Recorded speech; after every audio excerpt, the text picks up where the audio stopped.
जब भूख मिटती है तो केवल पेट नहीं भरता, जीवन का रस ही सूखने लगता है। ये केवल अन्न की कमी नहीं, भीतर की अग्नि का बुझ जाना है। प्राचीन और आधुनिक काल का ये संगम एक ऐसी समस्या पर प्रकाश डालता है जिससे आज हर दूसरा व्यक्ति परेशान है। भूख न लगना, अग्निमांद्य और उसका सीधा संबंध हमारे ऋषि मुनियों के गहन ज्ञान से। हिमालय की तलहटी में जहां प्रकृति शांत और ऋषियों का ज्ञान अजस्र बहता है, वहां एक प्राचीन कुटिया थी। कुटिया के बाहर महर्षि अरण्यक अपनी ध्यान अवस्था में बैठे थे। इसी समय नगर से एक नवविवाहित जोड़ा रमेश और सीमा उदास मन से महर्षि के पास पहुंचते हैं। सीमा दुबली होती जा रही थी, उसका चेहरा कांतिहीन था और उसे कई दिनों से भूख नहीं लग रही थी। रमेश विनम्रता से, गुरुदेव प्रणाम, हम आपकी शरण में आए हैं। मेरी पत्नी सीमा पिछले कई महीनों से भूख न लगने की समस्या से जूझ रही है। वो कुछ खाती नहीं और जो थोड़ा बहुत खाती है वो शरीर को लगता नहीं।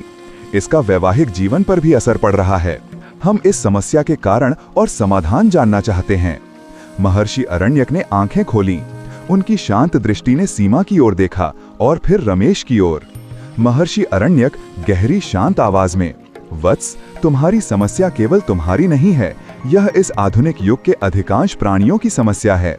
बैठो, मैं तुम्हें अग्नि का विधान समझाता हूँ, जिसे हमारे प्राचीन ऋषि मुनियों ने सदियों पहले ही ग्रंथों में लिख दिया था, विशेष रूप से आयुर्वेद में। महर्षि ने समझाना शुरू किया। हे रमेश और सीमा, हमारे ऋषियों ने शरीर को एक महान यज्ञशाला माना है और जो भोजन हम करते हैं वो हवन सामग्री है। इस हवन सामग्री को पचाने वाली शक्ति को हमने जठराग्नि कहा है, जिसे तुम आज पाचन तंत्र कहते हो। भूख न लगने का अर्थ है जठराग्नि का मंद पड़ जाना, अग्निमांद्य।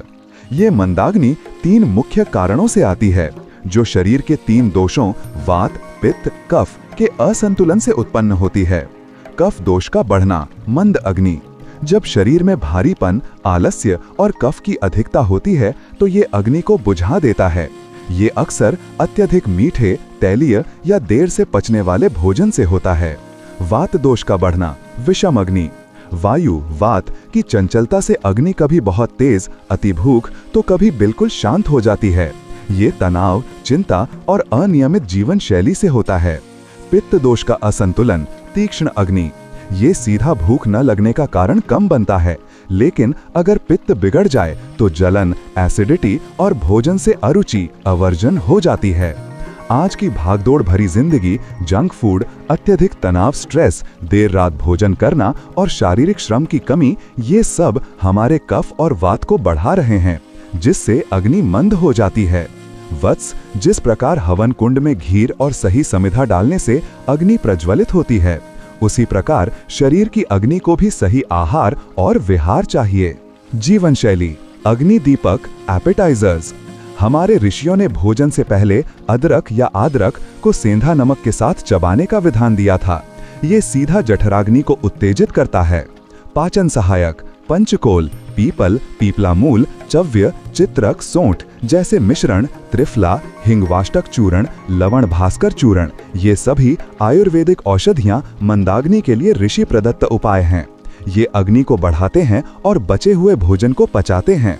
हल्का और सुपाच्य भोजन, पुराना चावल, हल्का, मूंग दाल, करेला, लौकी जैसी ताजी ऋतु अनुकूल सब्जियां और रेशेदार भोजन जैसे साबुत अनाज खाना चाहिए।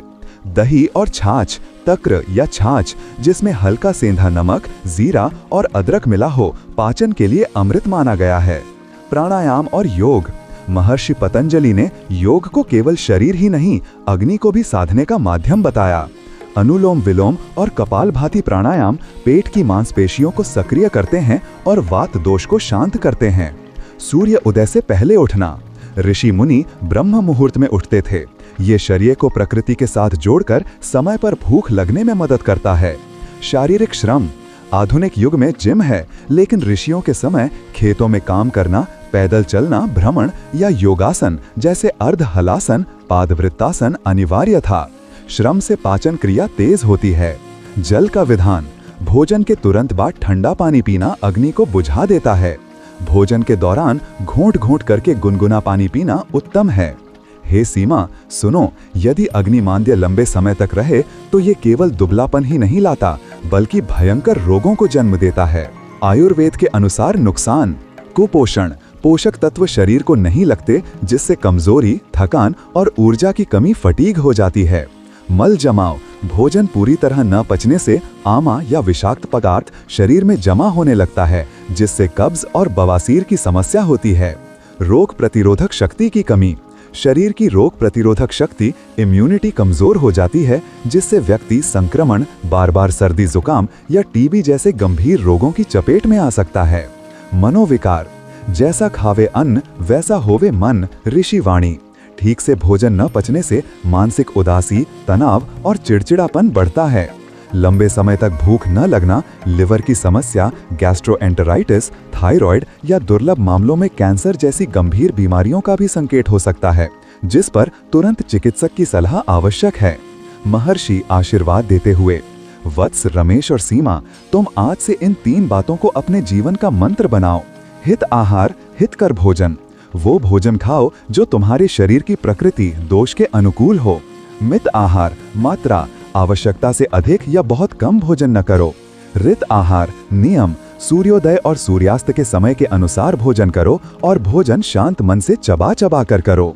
जिस दिन तुम अपनी जठराग्नि का सम्मान करना सीख जाओगे, उस दिन तुम्हारी भूख भी लौटेगी, तुम्हारा वैवाहिक जीवन भी समृद्ध होगा और शरीर में खाया हुआ हर कण तुम्हें ओज और तेज प्रदान करेगा। रमेश और सीमा ने महर्षि के चरणों को छुआ और अपने प्राचीन ज्ञान के साथ एक स्वस्थ और सुखी जीवन की ओर कदम बढ़ाए। दोस्तों, आशा करता हूँ ये जानकारी आपको पसंद आई होगी। जाते जाते वीडियो को लाइक कर देना और कहानी सुनो स्टोरी ट्रेलर चैनल को सब्सक्राइब कर लेना आने वाली वीडियो के लिए। मिलते हैं नेक्स्ट वीडियो में, तब तक अपना ख्याल रखिए। बाय, धन्यवाद।